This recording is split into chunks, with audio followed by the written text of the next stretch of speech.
दाऊद शेख जो main accused है उसको किस तरह से ट्रैक करके पकड़ा है? देखिए, गुरुवार को 25 तारीख को जो मयत है उसकी पिताजी ने मिसिंग दाखिल की थी और उसके बाद शुक्रवार लेट इवनिंग को हमें उसका मयत जो है विक्टिम है उसकी डेड बॉडी मिली और शनिवार को हमने अर्ली मॉर्निंग में एफआईआर रजिस्टर किया था मर्डर का और गुरुवार से ही हम उसके ट्रैक पे थे।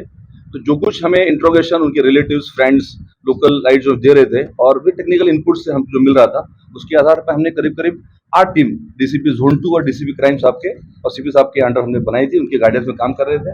तो इनपुट्स हम मिलने के बाद हमें जो लगा जो अनुभव से और एनालिसिस से कि कर्नाटक में होने की संभावना है, तो उसके तहत हमने 2 टीम बेंगलोर में 2 टीम और जो यादगीर जिला है शाहपुर तालुका वहाँ पे 2 टीम हमारी कार्यरत थी और 3-4 सस्पेक्ट है इसमें। तो आपने बताया अभी मोहसिन वगैरह, पर उसके बाद सस्पेक्ट से हमने इंट्रोगेट और करने के बाद एक जो हमने शॉर्टलिस्ट किया दाऊद शेख करके और उसको आज सुबह हमने उनकी मदद से मोहसिन और जो लोग थे वहाँ के लोगों के लोकल लोगों की मदद से उनको पकड़ा है। सर, जो क्राइम में इंट्रोगेशन किया है उसमें क्या मोटिव दिखाया जा रहा है?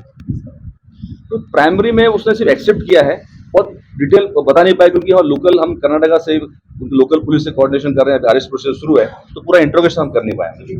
सवाल ये है कि हत्या को किस तरह अंजाम दिया गया, क्योंकि एक सीसीटीवी आया था, वो सीसीटीवी उसको फॉलो करते हुए, तो क्या पीड़िता को, मृतक को उसने बुलाया था या मृतक जा रही थी, फॉलो करके उसने इंटेंसली फोर्सफुली मर्डर किया?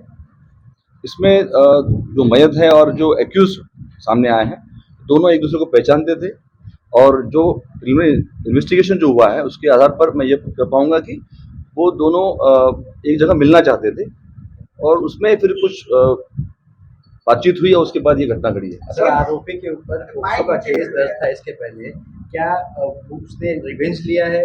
ये इनिशियल जांच में कुछ इस तरह से आया? नहीं, प्राथमिक तपास में ऐसा कुछ नहीं रहा है। सर, लेकिन क्या फर्स्ट टाइम में मुलाकात थी सीडीआर ने कंटिन्यूअस बातचीत या चैटिंग की बात सामने आ रही है, तो कंटिन्यूअस कांटेक्ट में थे, फ्रेंडशिप थी कोई, क्योंकि पास्ट में इसी परिवार की तरफ से पॉस्को का एफआईआर दर्ज कराया गया? कांटेक्ट में है, पर उस कांटेक्ट में काफी लोग हैं, मतलब अभी दोस्त हैं तो बोल नहीं पाएंगे कि एक्चुअली उनका इंटेंशन क्या था, पर इंट्रोगेशन में समझेगा हमें।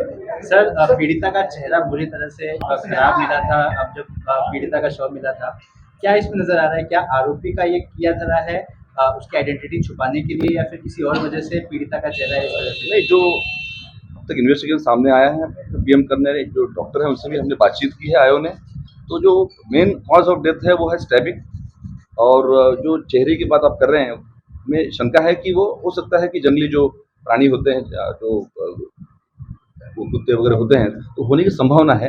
वो पीएम रिपोर्ट आने के बाद आज वो क्लियर हो पाएगा। पूरे कितने आरोपी कुल हैं? आपको अभी भी लगता है कि दाऊद शेख नाम का एक ही आरोपी ने इस पूरे वारदात में है?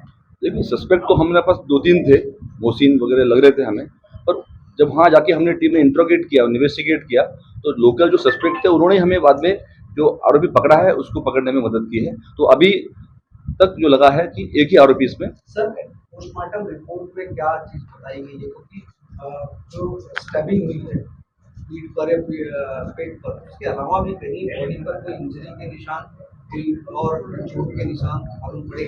देखो, पीएम रिपोर्ट तो आज प्राप्त होना है। जो चर्चा हुई है डॉक्टर से और आयोग की, उसके इंक्वेस्ट पंचनामा जो उन्होंने देखा है उसके हिसाब से तो सिर्फ स्टैब इंजुरीज में है और जो चेहरे पे या जो बाकी इंजुरीज है वो आरोपी के द्वारा दिख नहीं रही है। क्या शादी को लेकर कोई उल्लंघन की, आप कह रहे मिलना चाहते थे, कोई बात कोई मतलब मैरिज जैसी, कोई शादी जैसी कोई बात क्यों मिलना चाहते थे? देखिए, अभी तो इंट्रोगेशन पूरा कर नहीं पाए हम लोग, और जो इन्फॉर्मेशन मिली है वो एक दूसरे को मिलने के इसमें थे, मिलना चाहते थे। दाऊद का दबाव था? दबाव नहीं कह पाऊंगा मैं, अभी तो जब बातचीत है अब तो ऐसा कंप्लेन तो आया नहीं है। सर, इसका बैकग्राउंड क्या है? दाऊद शेख का बैकग्राउंड क्या है?